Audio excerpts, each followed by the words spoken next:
lifting you up every moment of the day that you come across my mind. Thank you to everybody who has participated in this. You all are absolutely amazing, and I pray that the blessings keep just flooding in on each and every person that has given in this cause, has given in their money and helped out. Thank you all very, very much. What's going on, Matthew? I know Michelle and Chad appreciate you.com and give everything that you can. I love you. Am I still alive? Appreciate you all. Have a wonderful night. And I think I put in the post who's up next. I can't remember who it is. I apologize. But just go back and look at the description of this and you'll know. I put this link in as well. Getting people in here, so I guess I'm going live. Alright guys, we are raising money for Michelle. There'll be some notes in the system there. I just got back from a long walk, so. Can everybody see me and hear me just fine? I'm sorry, I'm outside because my kids are inside trying to sleep. Hopefully everybody's still there. Alright, can y'all see me? Alright guys, we are going to give money. I am in a couple groups, Sales Hustlers, Rise and Grind. I'm there every morning. I'm usually later than they are because they're on a different time zone, and I got a lot of stuff to do in the morning. Anyway, what we're doing is we're having a live-a-thon. Every one of us is going live for 30 minutes in order to share money for Michelle Suri. And I did not put it in the comments yet. I will add it. There will be people in here adding it for me. Sorry guys, we just got done walking a couple miles. It's hard on a fat kid. Anyway, basically it's going to be a hard one to top. There's been a lot of great speakers on today. I've seen, you know, so many powerful stories, you know, just gut-wrenching stories, you know. Basically, Michelle has stage 3 breast cancer. And everybody is raising money. It's been up less than 24 hours and they've already raised $33,000, something like that. I mean, it's pretty strong, you know, just between the people in the group. So anybody, if you're out there, if you've got $1, $5, $10, most importantly, say a prayer. I mean, you know, you can gain all the riches in the world, but what's that going to do you, you know, if you don't have the prayers? You know, I really don't know. I didn't plan anything out. I knew I was going to do this about all day. I kept going over different stuff to say, you know, what can I do? How can I tell my story? You know, and at the end of the day, you just got to be honest, you know. I'll share, you know, kind of my life with you, you know. I grew up, I was a pretty wild kid, you know, like a lot of us are. Let's see here, where do I begin? Okay, so age 13, I had a motorcycle and I was racing a buddy, showing off. I wrecked about 85 miles an hour, ripped my knee to pieces, had road burn on the inside of my arms, outside of my arms, you know. Was a daredevil, I guess you could say. 19 years old, I'm going down the road, a drunk driver hits me head on, literally cuts my nose from here to here, flips it inside out. Yeah, that was pretty gross. I've totaled I don't know how many vehicles. They never seem to be my fault, but moral of the story is I've been through a lot. As far as 5 years ago, well, hold on, walking back closer to the internet, sorry guys. 5 years ago, before the night before Easter in 2013, I was home from work. I worked at a place called Big Country Power Sports. We were the #1 Polaris dealer in the state. We were the #2 Polaris dealer in the whole southeast of the country. I was one of the only sales guys they had. I mean, it was my cup of tea. I'd already been in car sales, done this, and you know, there's no wall like there is in car sales. You know, people look at a car salesman and they think crook, criminal, outlaw, you know. But that, you know, it was an easy business. Anyway, enough about that. I won a scooter in a sales competition. I come home, I get on this scooter, and Hold on, let me back up. Sorry, my adrenaline's going, so bear with me. Anyway, neighbor drives by looking for their dog. Okay, I get on the scooter and I go riding around looking for the dog. Okay, come back to pick up, or I come back. My 5-year-old, my stepdaughter, wanted to go for a ride. You know, I grew up on dirt bikes, motorcycles, even though I've told you about wrecking a couple. In my neighborhood, there's golf carts and stuff to drive around. I was doing about 10 miles an hour. You know, I could have wrecked 100 times. Front wheel could have fell off, and I'd have kept her from getting hurt. Well, 19-year-old girl's texting on her cell phone, hits me doing 55 miles an hour. I crushed 5 to 6 discs in my back, busted my head. You really can't see it as well now from here to here.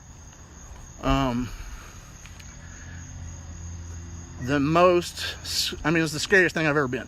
The reason I was telling you about all the other wrecks is kind of explain this. You know, I've seen blood, I've had countless amount of stitches, but this wreck, I knew deep down this was it. You know, I'm punching out, and if you believe in God, just the smallest a bit, you're gonna start praying. You know, I'm over there laying in a ditch. Lord, please forgive me for 85, 92, 97. I had a list of stuff. I kept asking about Abby. Where's Abby? You know, and everybody that walked up would say, "Oh, she's fine, she's fine." You know, but they wouldn't ever show her to me. And you know, you hear that, and I knew the bad shape I was in. I'm thinking I've killed her or something, you know, because they would not show her to me. So anyway, I'm passing in and out of consciousness. I remember my wife showing up. Hold on. I remember my wife showing up, and I talked to her for a little bit, and I was basically saying my goodbyes, because I knew that this was it. You know, like I said, it was bad.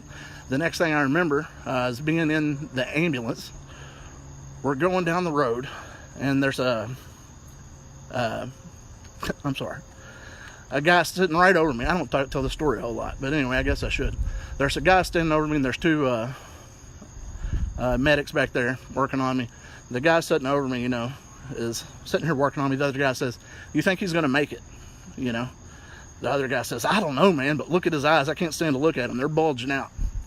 And I remember them taping my eyes shut, you know, because they didn't want to look at him. You know, I said, "I don't want to look at him," so he tapes them shut. And I'm hearing all this going on. Next thing I know, they shove the breathing tube down my throat, and boom, lights out. That's all I remember. Okay. Next morning, I wake up on Sunday, Easter morning, Vanderbilt Hospital. They were going to life flight me, but the weather got too bad that after, you know, right after it happened, so they had to drive me down by ambulance. So anyway, I wake up the next morning, ICU, one of the rooms. I can't remember exactly where I was. First thing I asked about was, "How's Abby? You know, how's Abby doing?" And they told me that, you know, she was fine. You know, she was at home. You know, it was such a relief, because, you know, I know she's my stepdaughter, but she's been around since she was in diapers, you know, and I've been around, and, you know, if you can imagine something like that happening, you know, with a kid, anybody that's lost a kid, you can understand. It's the worst feeling you'll ever have in your life. Sorry, bringing back memories. Okay, so anyway, I made it. I lived, you know. I remember I went to the bathroom and I seen the stitches on my head, and my head was messed up, and I couldn't hardly walk, but I was so thankful to be alive. I mean, it was the air smelled good, everything looked great, it was awesome. Okay, I'm gonna have to get my tea because I'm getting dehydrated over here. Anyway, so I'm out. The next thing that happens to me basically is I find out who showed up. Who showed up at the accident. The first guy happened to be a preacher, and he was sitting there helping me. The second guy happened to go to the guy's church, and another preacher showed up, which is kind of awkward, you know. I'm sitting here praying to God, please, you know, let me live to see my kids, let Abby be alive, please, Lord, you know, and all this stuff. So anyway, all this goes by. I get out. At that point, I had a decision to make. That decision was, do I take the pain medicine that they prescribed me, or do I leave it alone? You know, well, I took it, And I had a tugging at my heart. Like, I knew I shouldn't take it. Like, you have these feelings, like, you just know. And I'm talking about I was on bad stuff, like fentanyl, pain patch, 300 to 400 pills a month. So anyway, I decided to take them. So I started taking them.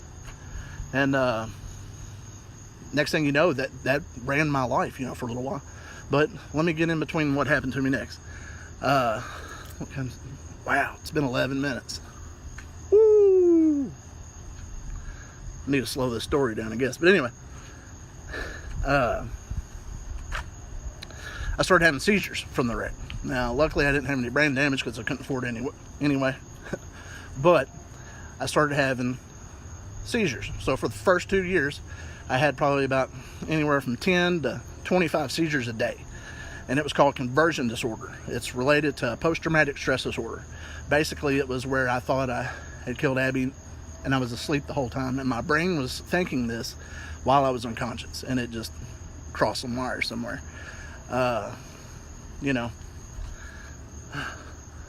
So anyway, I have these seizures. And I've got crushed discs in my back. All the cartilage in my right arm is torn. My knee's messed up. So every time I'd have a seizure, it felt like I just got jumped by about 10 people. I mean, it was excruciatingly painful. I went from making good money to where I could tell my wife she could be a stay-at-home mom to having zero income. Zilch. So I started doing what I know how to do, and that was hustle. Buying and selling stuff, started flipping stuff on eBay. I made enough to get us by for a couple years, but I mean, it was hard. It wasn't glorious, wasn't fabulous, it wasn't anything like that. It was just hustling to, keep your house and, pay for food. Anyway,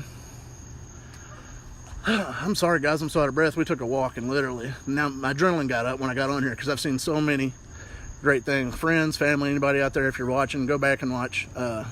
It's a Rise and Grind group, and there's also sales hustlers, and they're pushing for this cause. Like I said, let me get back to the story where I was trying to go with this point, and I get so sidetracked. I guess that's why I'm in sales. I'm a real animated storyteller, even though I feel like I'm stuttering right now. But anyway, so anyway, I'm taking the pills. My life is just miserable. I mean, I knew when I found out that there was a preacher and stuff, I should have went to their church and told them my experience. I had that on my heart. But I didn't want to do it because I was scared that somebody would think I was a preacher. It wasn't the cool thing to do, and that's where I messed up. Okay.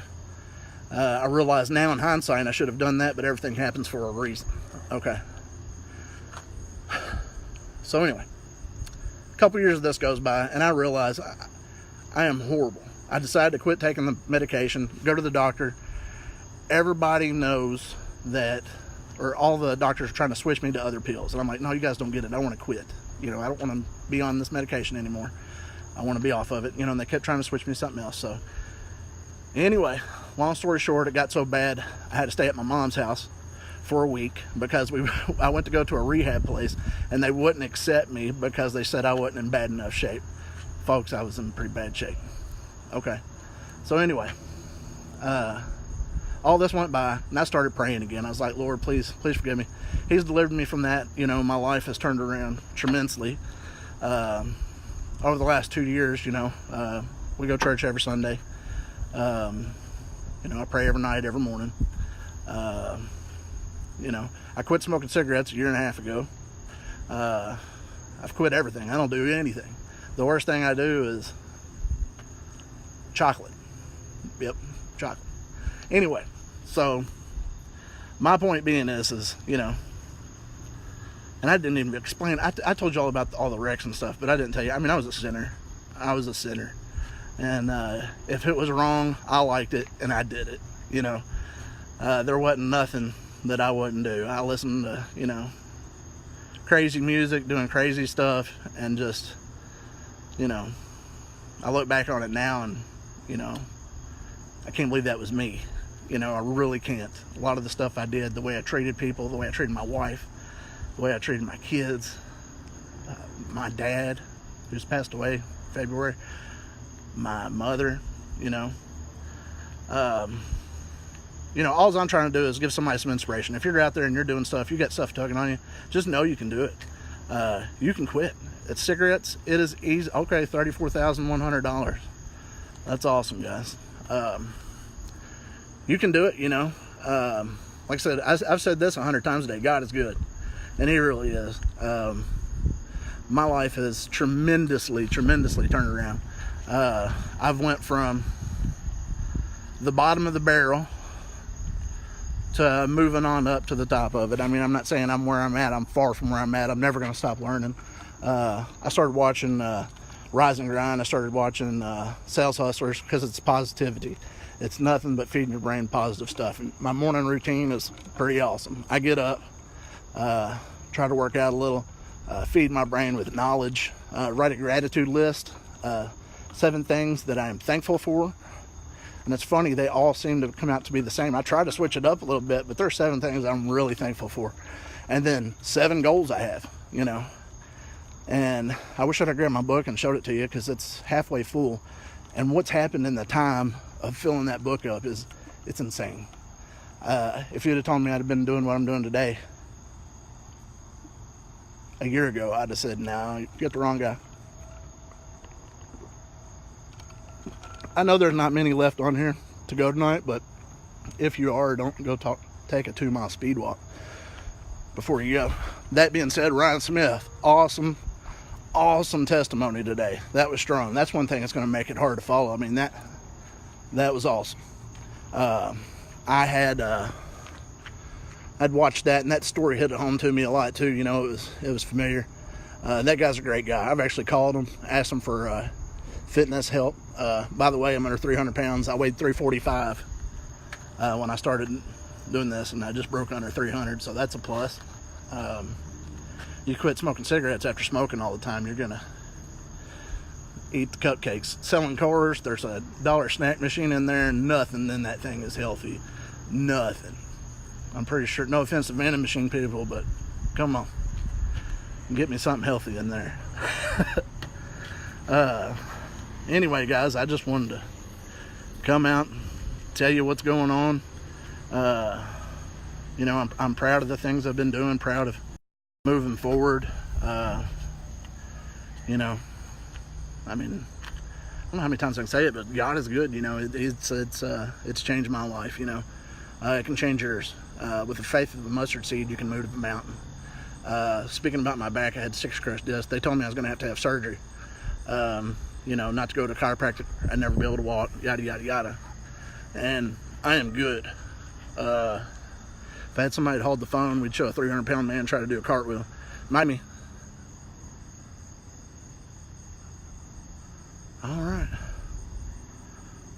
Well, what's going on, everybody? Just been on here trying to tell my story. You know, powerful stuff going on. If you're just now seeing this, you guys live around Bowling Green, live in the area, friends of mine, if you want some positivity, I'll tag it. The guys down here will start tagging stuff. Fightformichelle.com, I believe it is. Don't correct me if I'm wrong on that in the comments. But you can go and look at the Sales Hustlers or at riseandgrind.com, and you'll be able to see a lot of positivity. There, for 24 hours, every half hour, somebody's been coming on live and telling their story, you know. And some amazing stuff's happened. I mean, I've seen stuff that, you know, make a grown man cry. It is what it is. But anyway, yeah, I just want to kind of tell you guys, I've went from, you know, rough and around the edges, not living right, knowing I wasn't living right, couldn't pay my bills, you know, halfway broke, wondering how I'm going to get my next check, you know, how I'm going to do the next thing. And I'm not saying I'm rich by no means. I've still got a long way to go there, but I'm okay. You know what I mean? I'm doing all right. Anyway, anybody got any questions? Fightwithmichelle.com. In case I said that wrong, everybody, it's fightwithmichelle.com. If you've got some extra money, I don't care if it's $1, $10, $50, $100. Be awesome if you had 1,000. Be even better if you had 10 grand. Go ahead and look that up, read the story, go back and watch a lot of these videos and see it's going for a good cause. It's a quick page. Any of my sales friends out there, if you're wanting an edge, I know I do a lot of the social media stuff and I'm not on the sales floor as much, but it's strong, guys. You take a video, you send the video to your customer. It's so personable. It's it's absolutely unreal. So I recommend anybody, real estate, sales, go ahead and download that app. I mean, it's worth its weight in gold, literally. And that's the creators of it, that we're raising money for. Customer service is awesome. I've had some issues, I'll ask a question. They're right there, walk you through the whole thing, and, make you want to, join again. But, like I said, we're doing this. We're trying to fight cancer. We don't, it's a bad disease. I watched it, get my father. He was 70. He got it probably about 7 or 8 years ago, and it was melanoma skin cancer. And when I looked up the stage it was at the time, he literally had 2 years to live, because it was stage 4, I think. And it was bad, but, he made it all the way to February. He fought, so. But that being said, when you're younger, you got this many prayers, you got this much money being raised, you got a lot to fight for. You got 3 boys, 3 boys to go out there and, I've got 3 kids. I've got 2 daughters, 11, 6, and a little boy that'll be 1 year old this Wednesday. So, I keep trying to do better, feed my mind, stay positive. Anything you can do as far as giving, a little bit helps. I mean, if it's $10 and I can get 10 people to do that, you're talking about $100. I would hope for more. If you see this tomorrow, it doesn't end tonight. We're just doing it so that way we can spread the message. There's people all over the country doing this for 24 hours. Australia, all the way around the country, people everywhere in this group, and you can go look at it and watch their different stories. And I didn't see one of them that I wasn't impressed with, that I wasn't like, wow. I've shed several tears today because, you see a story like that, and what God's done for them, where he's pulled them from, it'll just, it's just awesome, man. God is good. I know I say that a lot, but that's because I really mean it. It's true. I really believe he can heal anything. When my back was so messed up and when I started to change my mentality and decided to get better, I felt like I was a victim for a while. Like, I got hit, I've ruined my life, I used to be this, I used to be that, it's over. But that was a victim mentality, it really was. And once I started to lose that, put faith in God, put him first, stuff started changing. I mean, and fast. And now I've changed my routine. I get up in the morning, I do a lot of stuff different. Go to the rise and grind and the 5 things to do in the morning, implement those, and it's unreal what'll happen real quick. But anyway, guys, I love y'all. If y'all ever need anything from me, have any questions, want to do anything, let me know. I'm just hoping that we can raise some money for it. We've already raised, I think, $35,000 in less than 24 hours, which is pretty strong. I mean, like I said, there's people all over the country doing this. We're trying to make a difference, and I honestly believe we can. If you're watching this, you're thinking, well, I don't know this person. Why would I want to do that? You want to tithe. It's a thing I believe in God. A lot of people think it's smoke and mirrors, yada, yada. But if I give $100, I'm getting it back. I mean, it's crazy. 34,300. Thanks, Ken. It's just amazing, how fast that's grown, and we can use your help. If you're willing to donate anything,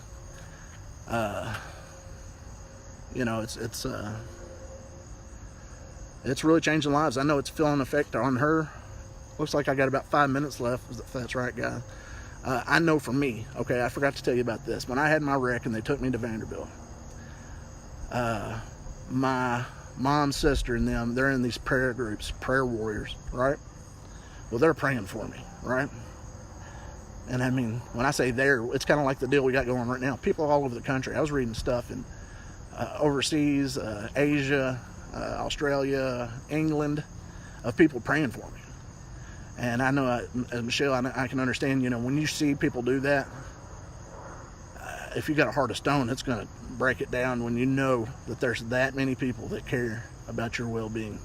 And there is, and that's for every one of us, every one of us, we got to make a difference. It was 1,600 at midnight last night, and we're at 34.3 right now. So we're doing pretty good, and I don't believe it's going to stop here. Let's see. Again, friends and family, if you're out here watching, check it out on the Rise and Grind group or Sales Hustlers page. We're raising money for Michelle Marie Sri, SRI, I believe, and we're just trying to raise money for her. We've raised $34,000 in the last 22 hours. It's pretty strong. I feel blessed to be a part of it. A lot of these people here are bigwigs in the car business. People that are really doing it. I'm trying to really do it, but I haven't made it to that level as some of these guys that are on here. I believe I will, but the bad part is I finally calmed my heart rate down and got under control. About 3 minutes left. I mean, literally. Oh man, that's all right though. What's going on, Colleen, Jason White, Jessica Page, everybody else that I know from the groups? Just trying to do a positive thing, telling everybody how I was kind of I guess a turd, and I'm starting to polish that and be better. Let's see here. 8:57. Looks like I got about 2 minutes to kill. What's up, Lulu? Yeah, I've been over here telling my story. I hope you guys heard it okay, that my message came through, because literally I'd been racking my brain all day, and we went on a walk, and we got back right in time for me to do this. And I grabbed the phone. I'm over here dehydrating. I need some sleep because I've been up since last night watching all these people do this thing live, and it's just been some amazing stories, amazing stuff's going on. That's right, we are all works in progress. But like I said, do like I'm gonna do. The ones I've missed, go back and watch them. Pretty moving stuff. Again, if you've got $5, $10, $20, I guarantee you, if you donate it, friends, family, you'll see something happen. Just trust me. I have faith, full faith in that. And again, guys, looks like Scotty Reese is up next. Anyway, appreciate you guys. I guess I'm fixing to sign out of here. Less than a minute to go. Again, it looks like we've raised $34,000 in less than 24 hours. And that number is going to continue to rise. One of the first ever live-a-thons. If we ever do another one of these, I won't take a 2-mile walk before. All right, guys. Thank you, Ken. You guys have a good one. Again, friends, family, if you have any questions about faith, anything like that, I won't push anything on you. Just like I'm not a pushy car salesman, but, things are happening. They really are. We're having a car business revival, I guess you'd call it. But anyway, you guys have a good one. Thanks again.